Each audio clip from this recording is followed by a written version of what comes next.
Hey there, my friend. Welcome to the Leadership Table podcast. My name is Chad Reyes. So excited to be spending time with you. Today I have a dear friend of mine, a collaborator, Josh Shannanai, and we're going to have such an amazing conversation on leadership. Josh is a dynamic leader. Josh is a dear friend of ours, and Josh is really one of the key leaders at a very, very significant growing accounting firm. And we're going to have a conversation today about his journey. We're going to have a conversation about the leadership lessons that he's learned over his life. And listen, just lean on in and just take it all in, because Josh has so much to share. And a little background, Josh and I actually went to school together at Binghamton University. We got to spend a lot of time together there and learn. So we're jumping in. Josh, thank you for being with us today, my friend. Glad to have you on our podcast. Chad, it's great to be here. Thanks so much for having me, buddy. No, it's exciting to have you on. I'm glad to be here. Good. Hey, Josh, share with our audience a little bit. Share with them your journey, how you got to be, one of the equity partners at a top 70 accounting firm in America, and just your leadership journey would be really valuable. Yeah, sure, Chad. So, I'm in a little bit of a unique situation where I've been with the same firm for my entire career. So I've been with the firm now 22 years. I've probably reinvented myself over the course of those 22 years 3 to 4 times. And I think a lot of that evolution has to do with the change in times and my surroundings, and really what the responsibilities of an accountant, of an advisor really are. I think from early on in the beginning, I approach business a little bit differently, right? I got into this profession because I loved people. I loved business. I always said I was an entrepreneur first and an accountant second. So I approach business very much that way. I focused on relationship. I really learned how to leverage my resources and use that to my advantage. Yeah. Listen, that we have a ton of experience in the accounting world, and there's definitely a uniqueness to you and how you approach and the relationship you build with your clients. Take me on the journey. Binghamton, New York, right? You graduated in what year? 2003. Yep, same year as me. So we graduated together, 2003. And now we're fast forward 22 years. I want our listener to kind of see the journey, because I think sometimes what happens is a lot of people don't realize that it's intentional hard work over long periods of time that makes a great impact and gives you great opportunity. Share your journey. Yeah, sure. So just to kind of set the table, Chad, when I started with the firm, we were a 50-person firm. We probably were about a $12.5 million firm in terms of revenue. As we sit today, 22 years later, we're a top 60 firm with about 400 people, and we'll do 130 million this year. So amazing. The firm has undergone tremendous growth. When I started, it was all about proving yourself from a technical ability standpoint, right? The profession, trying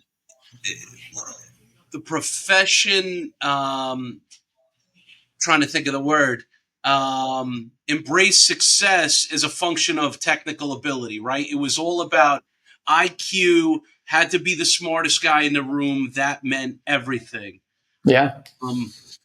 I saw from an early age, especially with the clients who we work with, and it being, we only work with family-owned, privately held, small to medium-sized businesses, how important the relationship really was. And it was really more of an EQ type of environment. And as the firm grew and we were able to add resources, I was better able to leverage that IQ. So I knew from early on that I had to really work on relationship. That wound up being the most important thing for me. It was relationship with an emphasis on sales, right? And almost accounting third, right? And at that time, that's really was not a skill set that was very coveted in the profession. But I stuck at it. But I really stuck with it. I moved through the firm relatively quickly.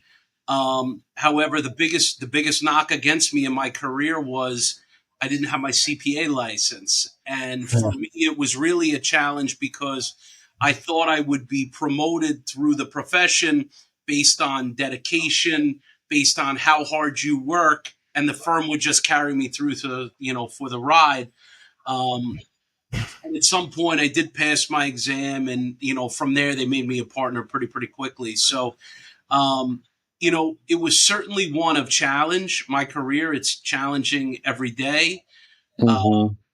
it's being very true to yourself. I had a lot of people within the firm when I was coming up telling me which direction they thought I should go. Right? Here's your path. You should go this way. And I stuck and I stuck true to what I like. I stuck true to myself.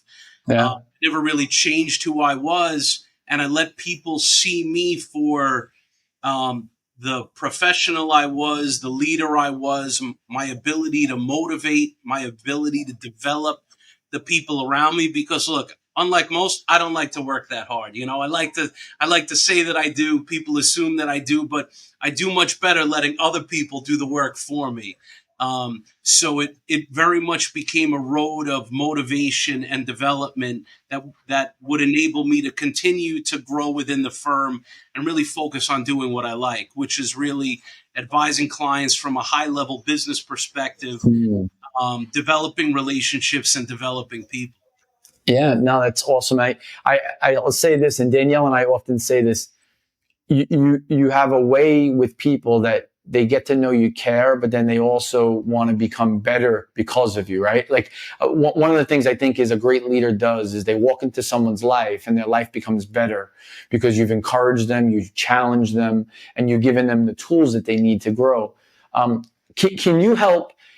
Can you help our audience? And many of them are, we have a lot of entrepreneurs, we have a lot of people in professional services, but could you kind of help and some corporate too, could you help our audience understand some of the key attributes or characteristics that you think is required for someone to go from an accountant to a let's call it an income partner to really an equity partner that owns a piece of the firm? Because what's needed in each one of those areas is so radically different. And yeah, you and I are having a conversation about the accounting community, but you could take that and put that in a law firm. You could go put that in a wealth management team. You could go put that in a family business. The mindset can help our audience understand the mindset from when you first come into it and you're just working as the accountant there, staff accountant, to then an income potential partner, or even a director, then an income partner to an equity partner. There's a shift in a mindset there. Yeah. I'd love for you to share about that and talk more about that from your Yeah, perspective. sure. No, it's a great question. So as an entry level person, you come in, you get your feet wet. It's all about learning, right? It's about learning the rules. It's about learning the clients. It's about understanding their business, and it's making sure that the work is done right, right? First and foremost, you know, people hire a firm like ours because the product they're going to get is done correctly, right? Yeah, So they expect you guys to they deliver good expect it. accounting. That's right. Because if you don't have that base Correct. of understanding and knowledge, then you're never going to be able to get to the next step, right? So Correct. the first 10 years of my career were focused on being a sponge, learning. It was at the onset all about technical ability, right? Because I need to be conversant on the accounting side of the coin, the tax side of the coin, making sure that things were done correctly because the partners were very much relying on my work, right? Yeah, From because the client is hiring Saks to be technically proficient, do a great job with their tax work. right, But then there's that next part of it, right? Like, how correct, do you yeah, get to changing in abundance? yeah, and then so the next part of it is really where we start to differentiate ourselves from everybody else, and it's really goes from this concept of being a vendor where they could go to any accounting firm and get a good product to become to going down this path now of becoming an advisor, right? So it's saying, okay, the first part was get the work done right. as you evolve into an income partner, it's important that now you better understand the business, better understand the operations, start to really understand the industry for which they participate in. Mm. And now the expectation is that you're going to start to bring best practices. You're going to start to bring planning ideas and opportunities. And really, you're going to start to create that position as to what I call the financial quarterback, right? Where the client's Mhm. going to come Yeah. to you for everything, right? Whether it's accounting related, tax related, or nothing related to that, but something within the professional realm stratosphere. Um, I want to be that first call, right? So, and in order to do that, it's a tremendous investment of time into the relationship, and now learning at a much different level and starting to not only build, to continue to build the brand of the firm, but build your own brand, right? As much as Saks is the Could as can you much just pause as there for one yeah, second, Josh? So you just said something so powerful, and I do not want people to miss this one. You said not only building the brand of the firm, but building your personal brand. Just go deeper on that. Unpack that. yeah, sure. So the reality is look, Saks is the empire, right? It's the ship. Within Saks are all those resources. But the reality is that people are going to come to Josh Shannanai first, right? I become the captain of that ship. I have to build my own credibility within the firm and to the outside world in That's order to good. be able to steer that ship and garner that trust, right? Because without that trust, there's nothing. So Mm. as great as Saks has become and as big as we've become, the reality is that people still buy me and I Yeah. bring in everything around me, right? So without that, and this is the biggest challenge, right? And as I look at how the firm has evolved and I look at my competition around me, it's one thing to be with a very large firm where the name sells it all. You know, I come from, like I said in the beginning, we were a 50-person firm. We were, and I hated this terminology, and I still do, the best kept secret, right? You guys are the best kept secret of the accounting profession, of the accounting industry. I hated that, Chad, more than anything. And it was my goal to get rid of that moniker because why is not everybody talking about us, right? Yeah.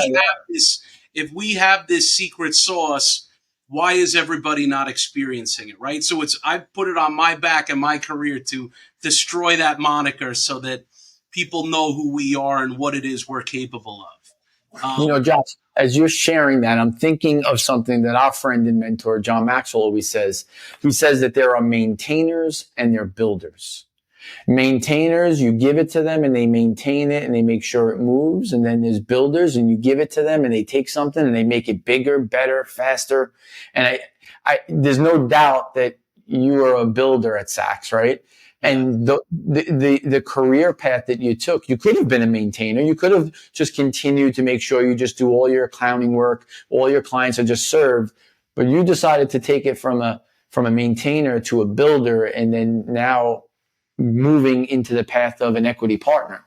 Yeah. So you're right. It's about building upon that foundation. And now what sets you apart from, an income partner to an equity partner is one, not only your ability to sell, which is extremely vital in the marketplace, but it's your ability to be a focal point in the community, right? To be looked at as a leader. For me, I spend a lot of time in the consumer products, the manufacturing and distribution industry. Is for people when they know something comes up, whether it's about tariffs or supply chain or inventory management, warehousing, technology, they associate that with Saks. They associate that with me. Yeah. Now I've made it, right? And it's that differentiation that sets me apart within the firm and sets me apart within my competition. Yeah, that's good. Yeah. So let's walk through this, because these phases are no different in any industry. It just happens. Maybe titles may change, right? But really, it's you come into a company, you're starting, you're new in a company. Right. That's in your world. That's a staff accountant, right? Then eventually they get they get some experience. They move up to a director. Eventually, if they perform well, they move up maybe to an income partner, and then eventually there's an equity partner. So there's these stages, right? And I think what I'd like our audience to really hear is that as you go through those stages, it wasn't work that was getting done. It was mindset that was changing, right? Like when you first came into Saks, it was just, I got to get the work done. But where you are today is, I got to grow enterprise value. I gotta make the company worth more. I got to add more value to our clients, and not only our clients, but I got to add more value to my partners so that they could add more value to their clients and those people that are on their team. What was the mind shift or the mindset shift that allowed you? And listen, there were many of them, I'm sure, but what was the shift that went from staff accountant to equity partner? Like, if you had to say one major mindset shift that you had to do, what was that? Wow, it was for me. It's been maintaining a level of humility through my whole career, a humbleness, never accepting of complacency. For me, I struggled a lot coming up through the ranks, um, with a lot of head trash. Right, I was very young.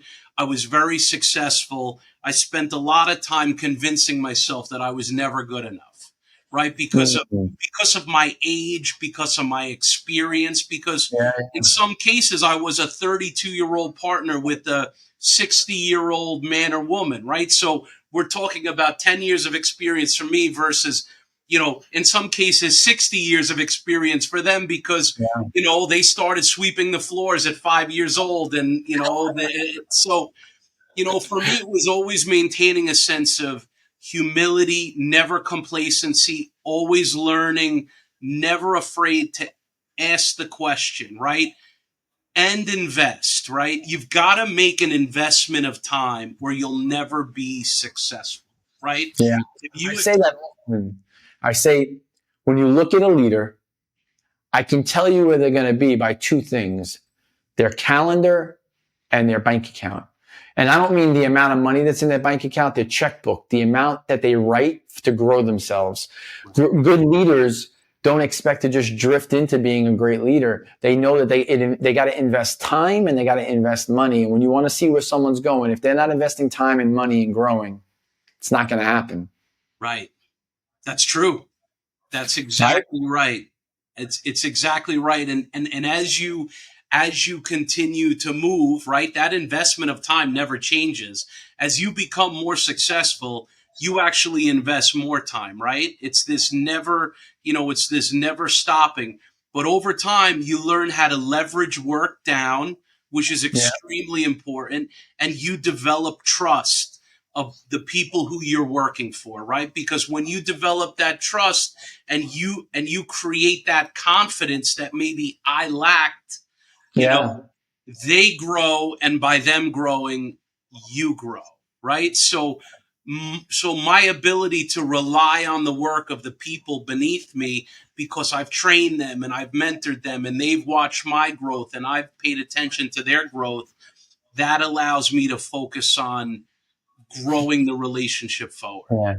Talk about trust for a moment, because I think trust is one of the most misunderstood things in business, in relationships, right? Because someone can say, I don't trust you, and it could really be received very different than you mean. You know this, you and I have spoken about this, but Harvard Business did a study on 80,000 leaders, and they broke down and what is trust, right? And it came back with, trust is really these three things. It's positive relationships. So you have a good positive relationship with someone, right? It's Sure. consistency. So you're consistent in the things that you do. And then the last part of it is good decision making and good judgment, right? Right. How important is those three when it comes to trust when you're looking at any relationship, whether it's someone on your team, whether it's a client, whether it's a strategic partner. Right. Can you talk about that? Like how important trust is in that journey? Yeah, it means everything. It's everything. Um, you know, a lot of times what gets in the way of trust is people feel like they have to have constant they have to have people constantly prove themselves to them. Right? They Mm. always have to prove that they're smart enough or that they're good enough. Um, and the reality is nobody's perfect, right? Pe- That's true. People are going to make mistakes, and if I've done my job with the relationship and with the client, I've built up enough goodwill that if I make a mistake, it's not the end of the relationship, right? So Yeah. look, the reality is I want to say we're the best at everything. We put out the best tax return, the best financial statements. But the reality is nothing is perfect, and you've got to learn to be able to accept certain things, and you need to have enough goodwill that if something goes wrong or you need to make a change, you're able to fall back on all that goodwill. Even though we very much live in a world today of what have you done for me lately? Yep. I'm able to reiterate, or maybe I don't even have to if the relationship is strong enough that says, look at all this great stuff that we've done for you in the past. We're only going to continue to do great stuff for you in the future, right? So you have to learn to let go maybe of the small stuff or stuff that's not as important um, in order to continue to evolve that trust. I think what you said is there's a trust account, right? So the Yeah, trust account, you and I have a great relationship, so we've deposited in the trust account, right? And then, but and this is a struggle for upcoming leaders. I think it's because I think the younger generation, and I'm not going to say everyone in the younger generation, but there's a good majority of a younger generation is so tech savvy, so they rely so much on text, but they don't understand the need and the importance of good, positive, healthy relationships, right? So right, what happens is if you don't have a good, positive relationship with someone, or it's just through more technology based rather than really relationship driven, right, you may not have enough in that trust account when something happens, right? Because the trust account has debits and credits. The credits right. are all the things you put into that relationship, but the debits is when something goes south, all of a sudden that's a debit. If you didn't put enough into that trust account, there's a problem. And I'll share this. And listen, the future of Saks, the future of most organizations is the millennials and the Gen Zs, right? And I think the millennials and the Gen Zs, the ones that are going to perform at a higher level, the ones that are going to make more money, the ones that are going to have greater impact and great career advancement are the ones that understand that they're depositing in trust accounts all day long. Yeah. And they're not debiting out of that trust account often. So tell me how that applies. Tell me how you're seeing that play out, even in your company right now. Yeah, no, you're 100% right, and you said it at the onset. You said the expertise is a given, right?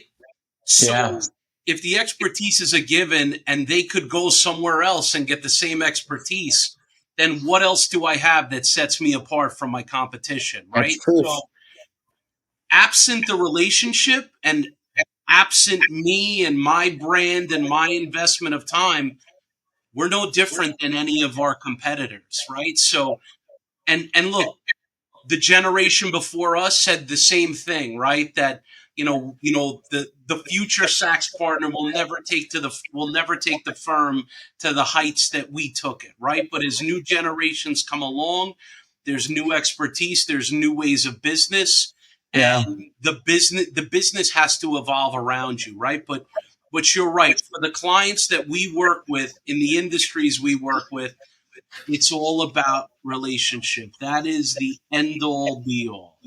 And I think, and I mean, my heart, and listen, we're talking about Josh and Sachs right now, but truth be told, in the business world in general, if people knew how to really build true, authentic relationships, Yeah. one of the biggest struggles, Josh, is that people have facade relationships. The depth of the relationship is so little, right?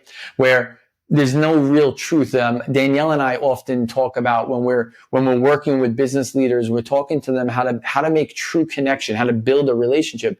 And I talk about the art of connecting. I created this whole methodology. And the reason why I created it is because in the beginning of my career, when you and I first graduated in 2003, I was so lost as a person and as a business person. I didn't know what to do. So someone said, "Hey, you have an opportunity here." I would run down that path. And there's another opportunity here, and I'd run down that path. And eventually I had to come to figuring out a way that I could really be authentic. And I figured out this thing called art of connecting, ART, affinity, reality, and trust. Yeah. And what it did is it helped me tremendously because I went to sales training, and sales training would tell me you got to connect with the person. But you, my friend, you and I both know if you're connecting on stuff that don't matter and it's not real, that's not connecting, that's manipulating. Yeah, right? no, you're right. You have to be authentic because for sure people are smarter, they know relationships better. They can see through the nonsense, right? Right. For me, my authenticity comes through in caring, right? I say to this, I always say it like this. I invest in my clients. I expect my clients to invest back in me. It has to be a two-way street, right? I want them to grow. They should want me to grow. I'm getting to know their family. They should get to know my family and everything about me. And maybe in some cases I'm over transparent to the point where people would say, I would never share what you do. But when I tell you that's how I built my best relationships, some of my best clients have become my best friends. We bond over business, we bond over family. That's authentic. Yeah. And Josh, like this generation, my brother, my brother, and he runs USA Baseball in the Northeast. Right. And so a lot of the kids that he trains are either going to get drafted into the major leagues or they're going to go to D1 college, right? And my brother says to me, he's involved in some of our coaching program, and he says to me, Chad, you know what this younger generation is the best at? I'm like, what? He said, sniffing out BS. That's right. Sniffing out people that are not authentic. He goes, and the younger generation more than ever before, they don't care about the title like other generations did. They don't care about the parking spot. They care about leaders that are authentic and real. And if you're authentic and you're real, they will follow you. He said, but I'm telling you, he goes, I see it. He goes, I see the coaches that tell these kids to do something, but they don't model it. They don't do it. It's just, it sounds good out of their mouth. He goes, and they lose so much credibility. He goes, but then I ask the kids to do something and they're like, Chris, anything you need, I'm here. Because my brother's authentic. He's real. He tells them how it is. He tells them when they're doing well. He tells them when they're not. He tells them when you're letting yourself down. This generation wants authentic relationships. Yeah. And 100%. That is so key. Yeah, there are, when I sit back and I look at threats to the profession and our business, it's two things. One is technology and AI and what that impact will have. Yeah. But the second is business succession, right? Our client base is family owned, privately held businesses, some of which are third generation, fourth generation, fifth generation. And one of the reasons why we could potentially lose business is because we've invested all our energy in the parent, but never the kids, right? Yep. And when it comes time or the parent steps away, the kids say, well, they always thought I was just a kid. They never paid any attention to me. They weren't transparent with me about the business.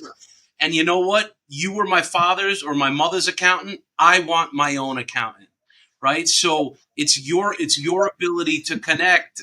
And going back to what you said, it has to be real, right? They want to know just how you looked out for their parents, you're going to look out for them. They want to know that they matter, like the the study that I remember is 90% of families, when the wealth goes from mom to the child, 90% of those kids, the next gen, will move their advisors. That's the statistic. So 9 times out of 10, they'll move their advisor. And I think to your point is that they want to know, does Josh and Sachs really care about me? And then, by the way, it's a little too late when that's happening right when mom and dad are either about to pass away or they passed away. People know when you're being authentic and you're being manipulative, right? So as an advisor, we got to invest in the generations, the one, not only the one who pays the bills, but the different generations that are coming up through that business, right? And I think, and I'll say this to our audience, I haven't seen an advisor, an accountant be able to do it as well as you do. I see you do it with your clients, their kids, and I think you do a phenomenal job. I'm not just saying that because we're on camera. I really mean that, Josh. I think you do a phenomenal job. And to your point, that is the future of your industry, because most younger generation that's going to take over that family business, is going to take over that business, they're going to say, I want my own team. And if Josh and Sachs is not their own team, you're gone. You're out. And there goes 300,000 of billable. And then there goes $1 million. And all of a sudden, the firm that was one day this huge firm becomes totally dwindled down because we didn't invest in the younger generation. And it is so key. I love what you do with it because I see you do it better than almost anyone I know. No, I appreciate that. I appreciate it's true. I do. And we, it's very powerful to go to a business owner and say, look at the trajectory of your business. Look at the trajectory of my business.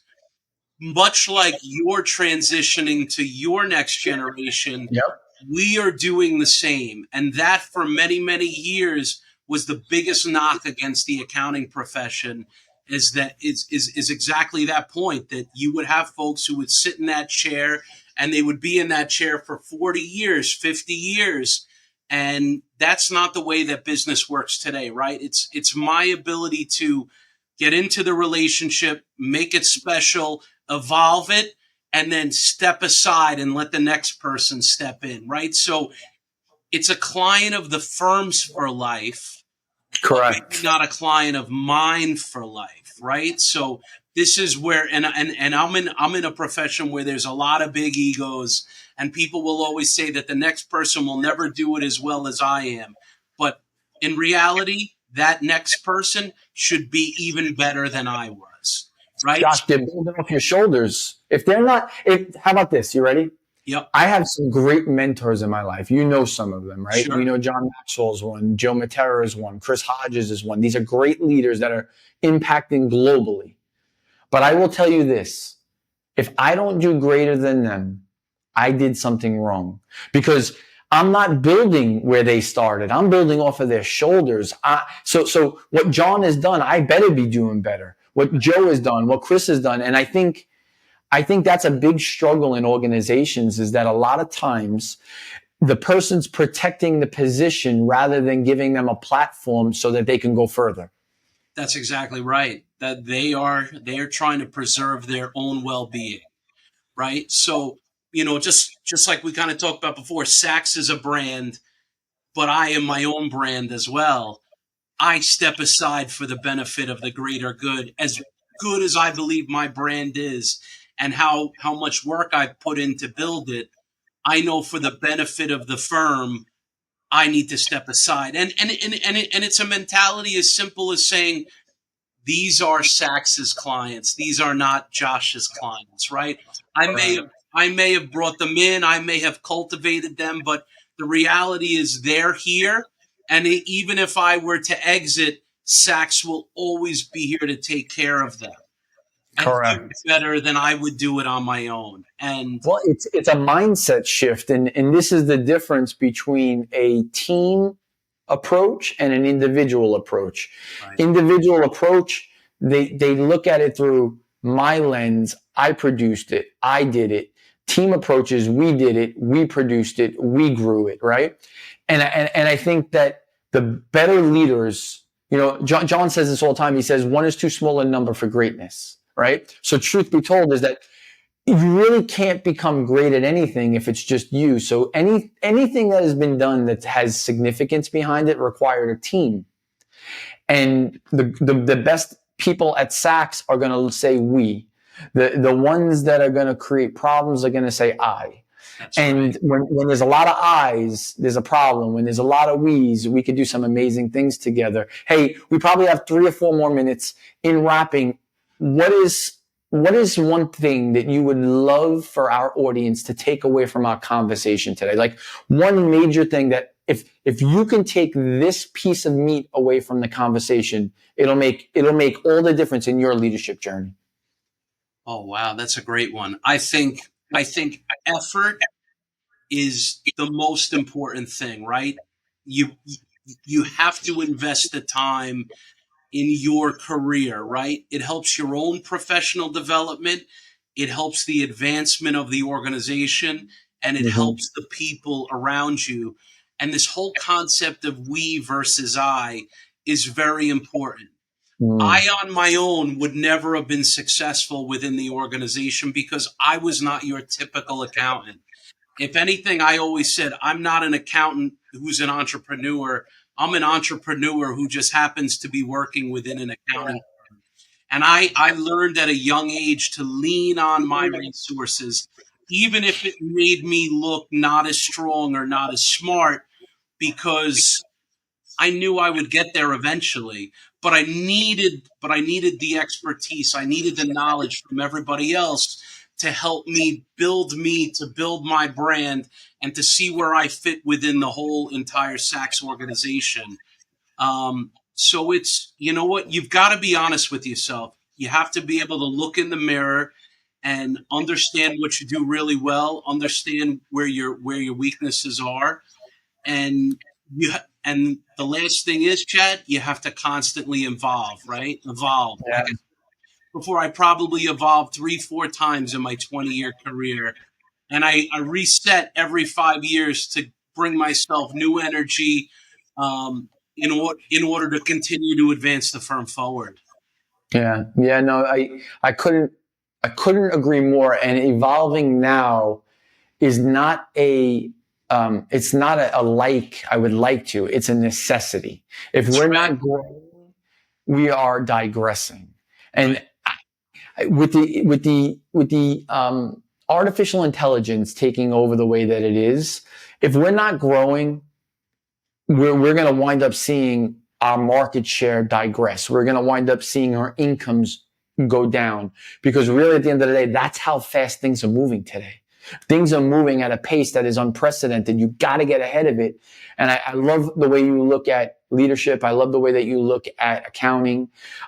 Hey, I just want to thank you, my friend. I deeply appreciate you. You've been such a blessing in my life. Love what you're doing. You add so much value to clients. If someone wanted to get in touch with you, how do they get in touch with Josh? Sure. So you can always email me, JCHANANIE at SAXLLP.com, or you could go right to the Saks website and find this face, and all, all my information is there. Or you could always go to Chad, and Chad, this was awesome, man. You know how I feel about you. I'm tremendously appreciative of our friendship and our relationship, and 23 years strong, man, longer than that. So if That's it, those guys man. in Binghamton could only see us now, I always say that. Well, I certainly value you, man, and They'd be you're smile they'd be smiling at us with all 6 teeth. continue leading well. Hey, I just want to thank you for listening to the Leadership Table podcast. We say on this podcast, this is where mature leaders have mature conversations. Thank you for joining us, continuing to be on the journey. Like, share, comment, and get this message out to your network so that they can hear the great conversations we're having with some great leaders. Hey, thank you again for joining us on the Leadership Table podcast. Be well. God bless you.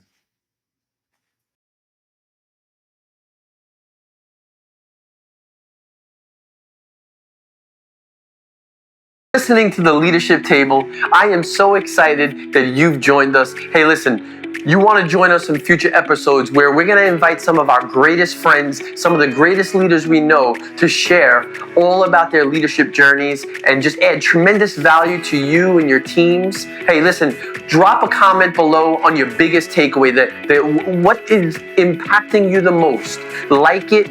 Share it with those people that you know need to hear this message. And subscribe. And hey, listen, turn on the notifications. I just want to thank you because you are making a difference. As you help us, we help you. And we just divide the work and multiply the impact. My friend, thank you for joining us on the Leadership Table.